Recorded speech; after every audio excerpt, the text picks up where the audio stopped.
ఈ రాణి గారి యొక్క రథము పైన ప్రయాణమై వెళ్ళి అతని ఇంటి ముందు ఆగిందట. ఇంటి ముందు ఆగి ఆమె చెప్పినటువంటి మాట ఏంటంటే, బాయ్, ఈ ప్రాంతంలో పలానా సేవకుడు ఉన్నాడు కదా, ఆ సేవకుడు లోపల ఉన్నాడు, ఆ సేవకుడు నేను పిలుస్తున్నానని చెప్పమని చెప్పి రాణి గారు ఏం చేశారంటే కబురు పెట్టిందండి.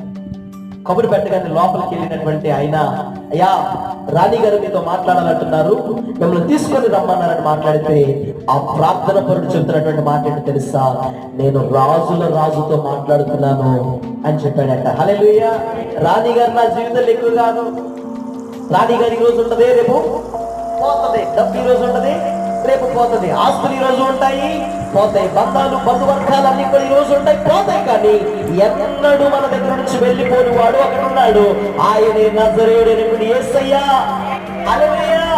మన ప్రతి కష్టములో, మన ప్రతి సంతోషములో, మన ప్రతి శ్రమలో ఆయన మనతో పాటు ఏం చేస్తాడంటే మనల్ని నడిపించే దేవుడు అయి ఉన్నాడు. హల్లెలూయా. అందుకే మన కన్నీళ్ళు ఎక్కడ కాల్చాలి చెప్పండి. ఈసారి ఏదైనా బాధ కలిగినప్పుడు ఎక్కడ కాల్చుతారు కన్నీళ్ళు చెప్పండి అమ్మా. మన మా ఆయన ఎట్టన్నాడు, ఎట్టన్నది, లేకపోతే ఎక్కడ కాల్చారు కన్నీళ్ళు? మనుషుల ముందు కాల్చుతారు. హల్లెలూయా.